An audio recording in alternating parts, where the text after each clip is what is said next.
everyone who's fixing phones has got old screens laying around that they can't use anymore. This is a perfect place to harvest this stuff and to practice.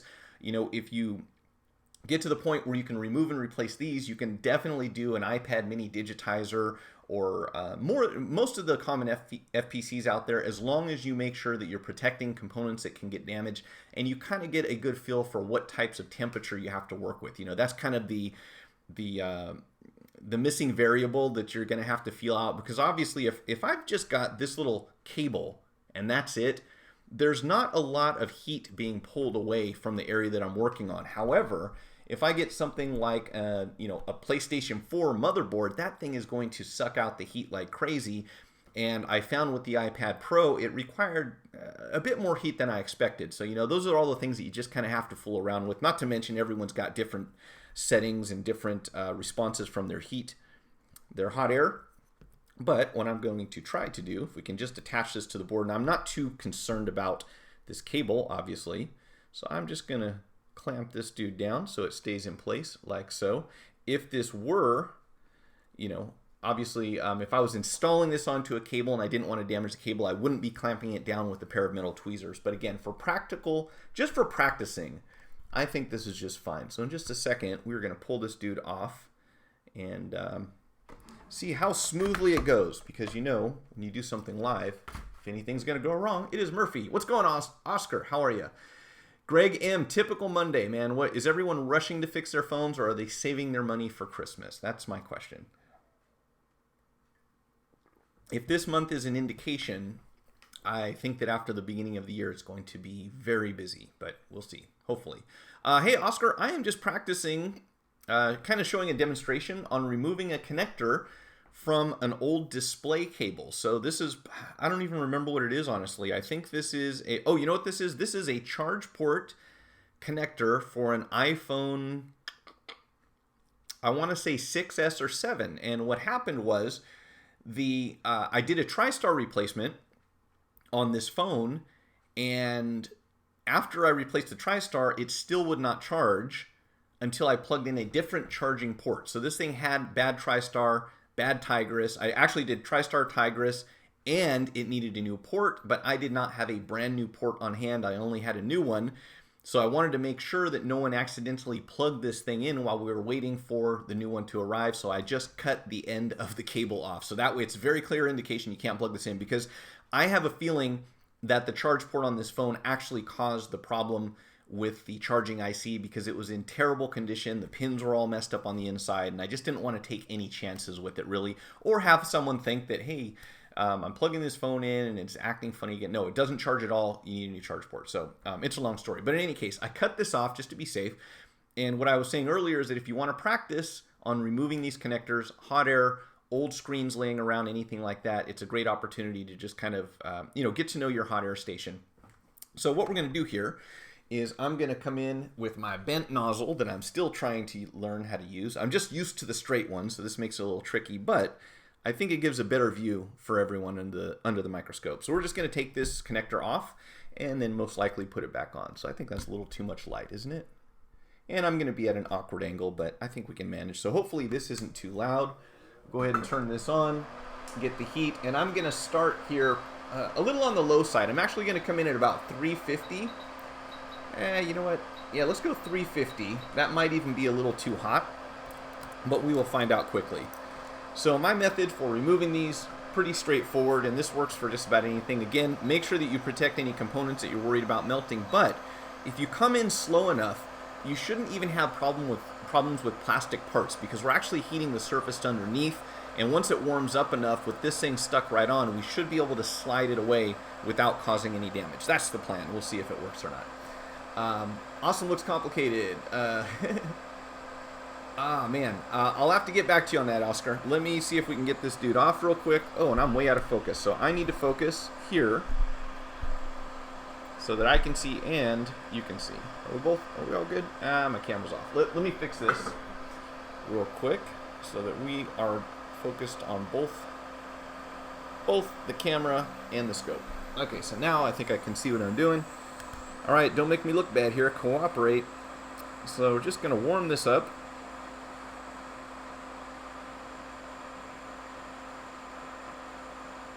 And we'll see, get an idea of how much heat it's going to take. So as I said, 350, but I don't have much airflow at the moment, and we could use a bit more because we're not worried about knocking anything off the board. So I'm going to bring my airflow up to 40. This is on the quick 861DW, and hopefully we won't melt this thing. Let's find out. You want to come off? Now this is going to be factory solder, of course, so we'll take a little more heat. There we go. Okay, so if you saw that, once you get it up to temperature, this thing, it literally blew off, which is fine. I'm not worried about that.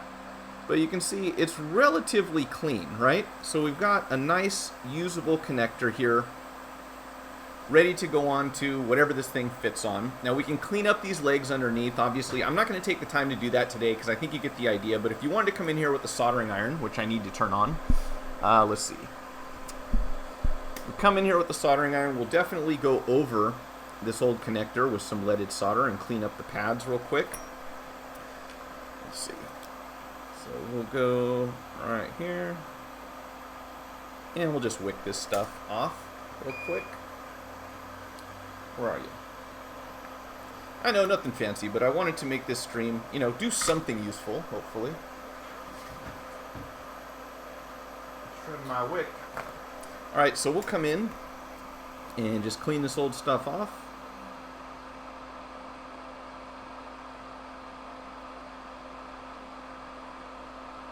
And you can see it comes off pretty nicely there. Alright, so now we have a nice, new, clean surface to work with. Where are my Q-tips? Oh, and by the way, one second.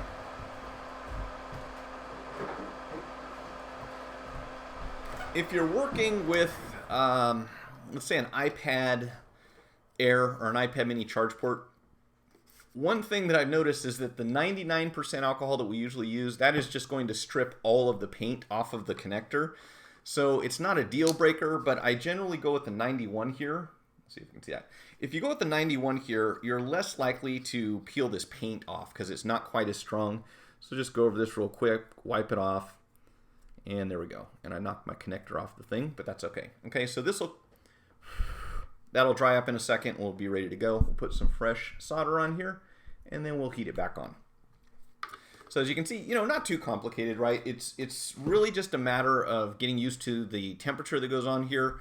And like I said, with the airflow up, this thing, as soon as it detaches, it has a good chance of just flying across the room, which is okay. It's not going to damage anything. But if it doesn't, all you need to do is just slide it over just a tiny bit so that the metal's not touching metal. Okay, you're killing me. I'm having a hard time picking it up now. And there you go. So we have our donor here. Now again, if you wanted to, you could flip this upside down and you can clean off the old tin from the bottom of the connector. I don't think that's really all that important.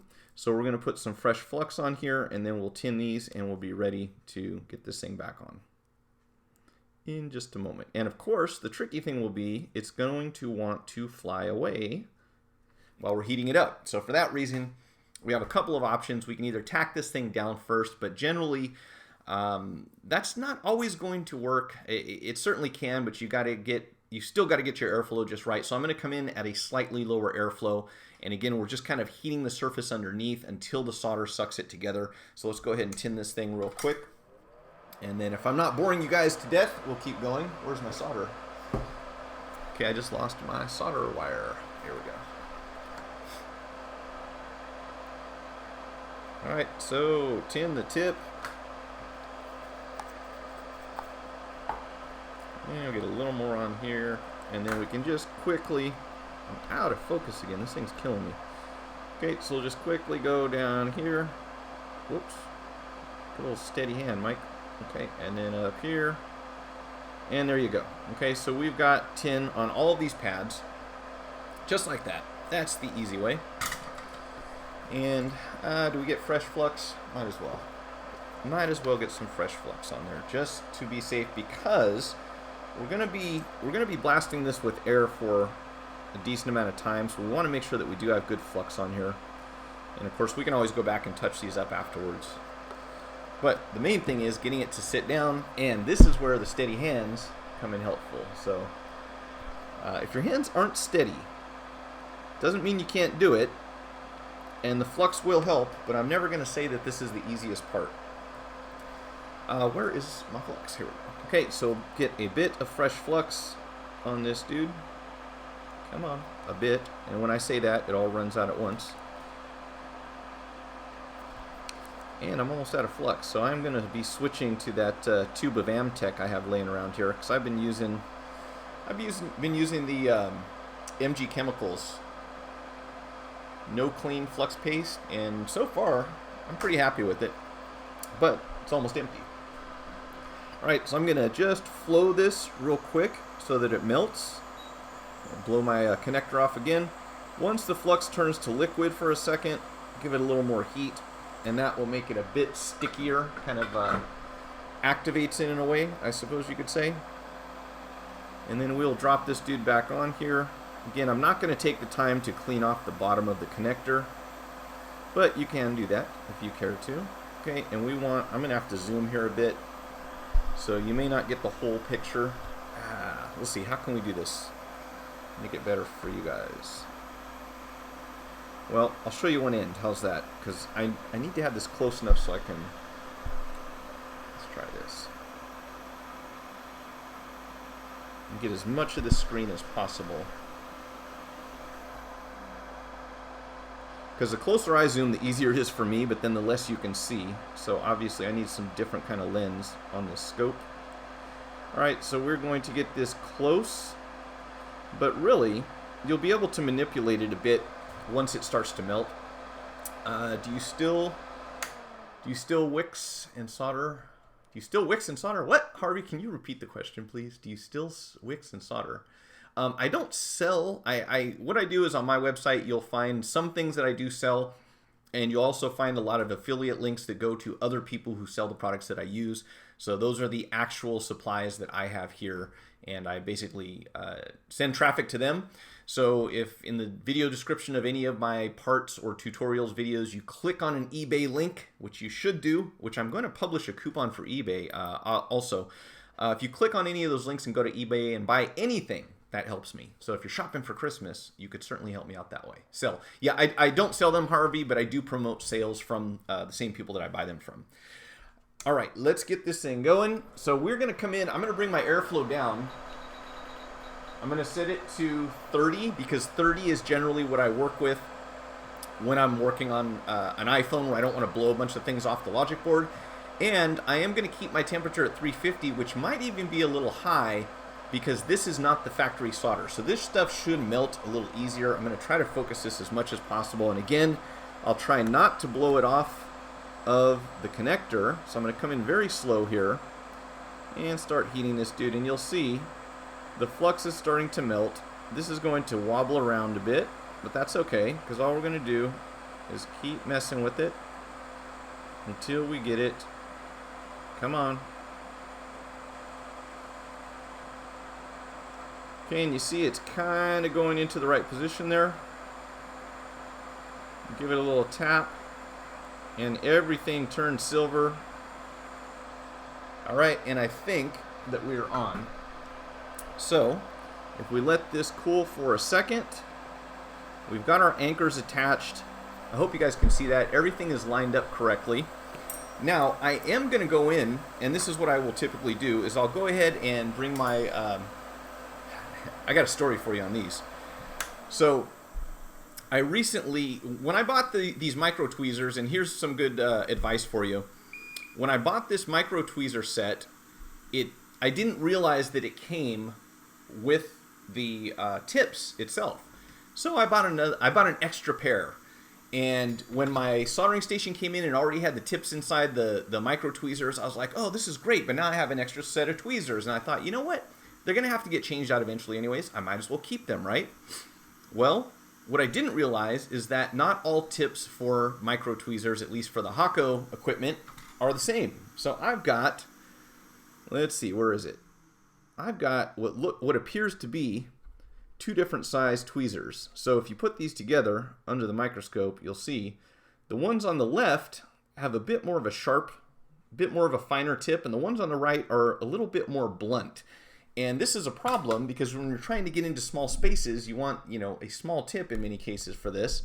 And that's not what I got. Now, the tricky thing is I'm about 90% sure I know where the bigger tips came from, but not 100%. So I don't know if it's the ones that came with the iron or not, but in any case, I've had to adjust quite a bit. And I've actually switched over to just using a small ironing tip because my tweezers don't always do the trick for me the way I would like them to. Now, we could probably drag solder, which is something, let's see if we can, how are we going to do this? How are we going to do this? We might even be able to do this without having this thing clamped down. So one thing you can do is just get some solder on here and drag it across the connectors, and it will kind of fill in where it needs to. I'm going to clamp this down because I don't want it floating away on me after all this. Anatomically correct tips. Yeah, maybe so. Yeah, that really frustrated me. I got ready to put on my brand new soldering iron tips, and they're bigger. They're not as small as I need them to be, which really is a bummer. And what are you going to do? This was from a year ago, so I'm going to call up the supplier and say, hey, I don't want these anymore. So, and I needed them because one of mine was really bad. And unfortunately, no, you can't just file them down because obviously they have a finish on the outside of the iron. If you damage that, they're not going to work properly. So that was a bummer. In any case, let's just go ahead and come in here and touch this up. And this will work very similar, no matter what you're working on. If it's a connector that you have to replace, the main thing I think is practice, kind of getting used to the temperature, the airflow, not blowing a bunch of stuff off the surrounding areas. But outside of that, the concept's pretty much the same. You can see those aren't perfectly aligned, but I guarantee you they're more than close enough, and they actually look better than some of the factory stuff that I've seen before. So this will work. But what we want to do is make sure that we have a good bond on every single one of these. So you can go in there and touch them individually if you want, or you can just drag a bit of solder across, and as long as you've got flux on here, it should stick only to the areas where you want it. That is the idea. So let's see. Well, that's a big tip for this, isn't it? Let's see if we can do this. Now that, this tip is going to be too big. So we are switching. I'm kind of hating these tweezers now that I have this crappy tip on them, but let's give this a shot. Should do the trick. Nate, I got to tell you some stuff about that camera. If you haven't, before you buy this, let me give you some advice on this one. All right, so we are going to come in, I think, and just, I was going to drag, but I think we're just going to go one at a time and connect these and heat them. Get it to flow. You don't even, in this situation, we've got quite a bit of room. This becomes tricky when you have something like an iPhone 7 display connector, or I want to see even on the 6S. It's a little tough to get in between those small areas on the inside the phone, but it can be done. So you can kind of get an idea of what we did here. Let's get some 99% now. We can go back to our good rubbing alcohol, and we'll just, oh no we can't. What am I thinking? Do I want to mess up the paint and make it look terrible? Okay, so just come in here and clean this up. You can see that these anchors are attached, and that's the important part. That's where a lot of the stress is going to be placed. But people do kind of pull on these things with their fingernails, so we want them to hold up. If you want to dry it off quick, set your hot air to a lower temperature. I'm going at 150 right now, and we'll just come in here and blow off all this rubbing alcohol. And if there's any flux left, of course, we can go back and clean that off too, which it looks like there is. So I have to clean these up a little more. But when it's hot, it's much easier to get all the other stuff out. Yeah, we're going to have to drench this thing. I burned my fingers twice when I just wanted to heat some stuff to remove. I don't know if I microsolder what happens to all these hopeless fingers. Yeah, you got to be careful. I think we all end up burning ourselves. We all end up getting burnt once or twice, and then hopefully, that makes you remember. But yeah, I've been there. Definitely had some decent burns from this thing. And the hot air, among others.